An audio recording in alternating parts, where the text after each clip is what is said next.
Causa-me grande espanto ver que muitos analistas que diziam no início deste ano que Bolsonaro sofreria impeachment, dizem hoje que ele fechará o regime e se tornará uma espécie de ditador. É muita volatilidade.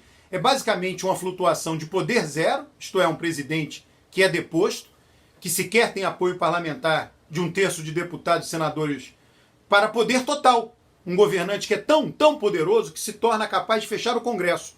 Não faz o menor sentido. Né? Quem oscilou do impeachment à ditadura em apenas 6 meses está, na verdade, desconsiderando as evidências empíricas e afirmando coisas baseadas exclusivamente em seus pensamentos, em suas ideias. Em ambos os casos, acabaram sendo apenas modismos de mídia. Vamos parar para pensar um pouco. O que está previsto em lei? Há um presidente da República, um calendário eleitoral, datas de início e fim de mandato, e um processo eleitoral em 2022 previsto. A pergunta é chave: por que isso não ocorreria?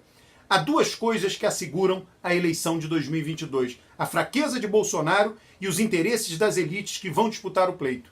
Quem afirma que Bolsonaro é um presidente forte só faz isso se ignorar completamente todas as evidências empíricas. Eu andei sistematizando algumas derrotas do governo, não de maneira exaustiva e contínua, mas o suficiente para mostrar que ele não tem apoio do sistema político, que ele não tem apoio de deputados e senadores. Em junho de 2019, um dos principais tópicos da reforma da Previdência, a adoção do sistema de capitalização, caiu na comissão especial. Essa foi uma derrota importantíssima do governo.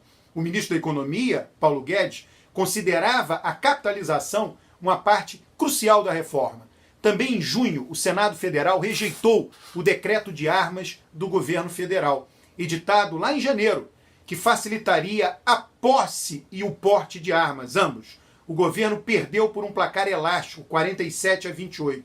Essa derrota também é digna de registro, pois o tema das armas está no centro do simbolismo, da comunicação e do marketing de Bolsonaro e de seus seguidores. Em 1º de agosto, o governo sofreu 4 derrotas apenas em um dia no Supremo Tribunal Federal. Derrota 1. O ministro Barroso deu 15 dias para que Bolsonaro explicasse sua fala acerca das circunstâncias da morte do pai do presidente da OAB, o Felipe Santa Cruz. Segunda derrota. O ministro Fux proibiu a destruição das mensagens dos hackers de Araraquara e as requisitou de maneira a ter uma cópia das mesmas no STF. Terceira derrota. O ministro Alexandre de Moraes determinou a suspensão de uma investigação que se utilizava de dados da Receita, do Fisco, sobre Gilmar Mendes e sobre a esposa de Dias Toffoli, presidente do Supremo. E por fim, a quarta derrota, o STF determinou que a FUNAI manteria a demarcação das terras indígenas. Todas essas decisões foram na direção contrária que o governo queria. Também em agosto, conselheiros do Ministério Público vetaram as indicações de Bolsonaro para a comissão sobre mortos na ditadura.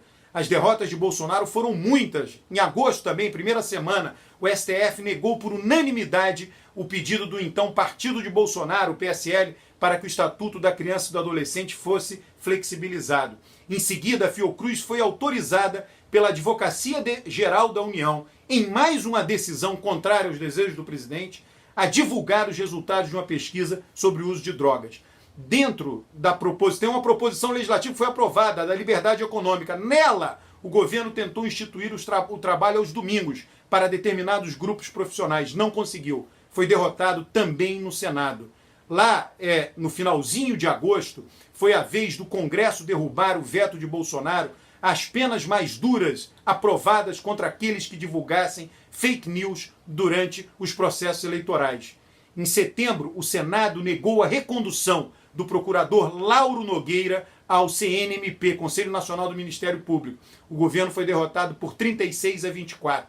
Foi neste mês o traumático episódio do Dia do Fogo, dos incêndios na Amazônia. Também quanto a isso, o governo sofreu várias derrotas, vários reveses, desde as críticas do presidente da França, Emmanuel Macron, até a ameaça de retaliação de fundos vários, de investimentos norte-americanos e europeus, caso nada fosse feito para preservar a floresta. Quanto a isso, a mensagem dos principais interessados na preservação foi clara e foi enviada a Bolsonaro. Se ele repetir a dose, o seu governo poderá perder muito, em particular o agronegócio, que o vem apoiando com muito entusiasmo, tanto na eleição quanto no governo. Paralelamente a isto, O pacote anticrime de Sérgio Moro foi totalmente desfigurado no grupo de trabalho na Câmara dos Deputados. Vários itens foram retirados, itens considerados importantes para o Moro. Um deles, o excludente de ilicitude, foi retirado. Foi adicionado coisas que Sérgio Moro se opõe, como, por exemplo, a criação do juiz de garantia.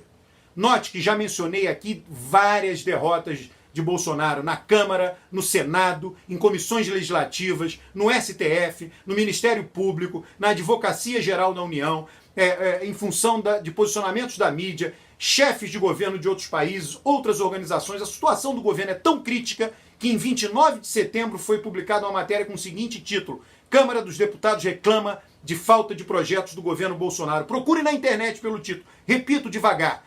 Câmara dos Deputados reclama de falta de projetos do governo Bolsonaro.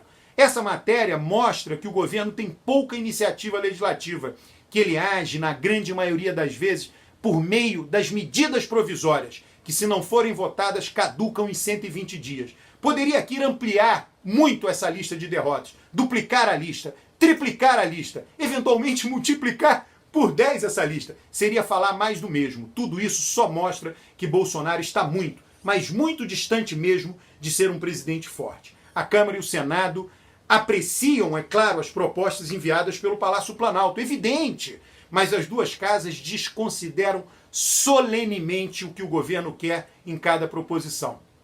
Câmara e Senado fazem o que bem entendem com as proposições enviadas pelo Poder Executivo. Causa-me espanto, portanto, que diante de todas essas evidências, alguém ainda acha que Bolsonaro se tornará ditador. São evidências, você tem que levantar, dá trabalho levantar essas evidências. De jeito nenhum. Ele é incapaz de dar rumo ao seu governo, de fazer com que Câmara e Senado votem aprovando as suas propostas, as propostas de seu interesse. Imagina ir além disso, se transformar em um ditador. Você acha viável mesmo? É um exagero achar que isso seja possível diante de tantas evidências que eu acabo de apresentar. Outro fator que levará à eleição de 2022 é o alinhamento de toda a elite política e empresarial em função da eleição. Dória só pensa em ser candidato, Luciano Huck gostaria de ser presidente, porém, no caso dele, ele não gostaria de ser candidato, mas isso é impossível, tem que ser candidato para ser presidente. Ele já tem em torno dele nomes como Jarmínio Fraga, Fernando Henrique, políticos dissidentes do PSDB que não gostam de Dória.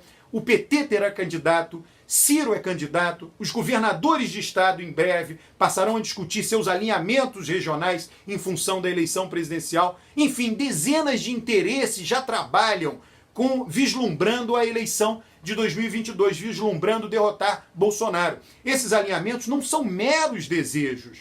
Não são meros desejos, eles só existem porque a expectativa amarra. Todos se comportam considerando-se que haverá eleições em 2022. Então, as eleições acabam ocorrendo. É algo que está na Constituição, mas tão importante quanto isso, é algo que está na cabeça das pessoas, está dentro das expectativas das pessoas. Funciona como uma espécie de profecia que se autocumpre. Até mesmo o Bolsonaro, o suposto aprendiz de ditador, está se comportando hoje com a finalidade de disputar de maneira competitiva a sua reeleição.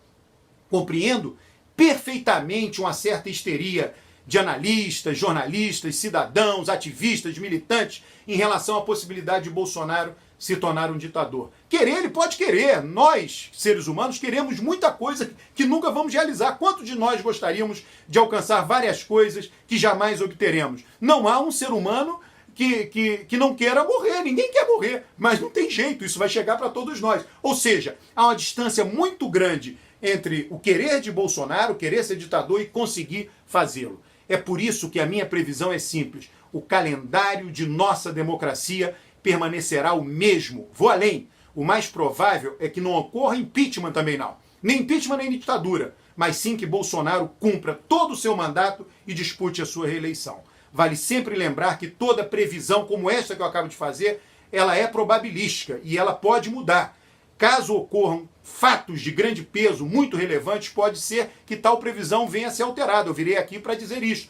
É por isso que a política exige um acompanhamento constante. Enfim, Bolsonaro até agora se encaixa no cão que ladra não morde. Ele late muito, faz o tempo inteiro o discurso do proto-ditador, mas ele não tem como levar adiante o seu eventual desejo autoritário, pois o Brasil não é uma república de bananas. Nossas instituições democráticas são sólidas, creia, as eleições de 2022 ocorrerão normalmente. Não se deixe levar pela histeria, compreensível, mas histeria inútil quando o objetivo é entender o que está ocorrendo hoje no Brasil.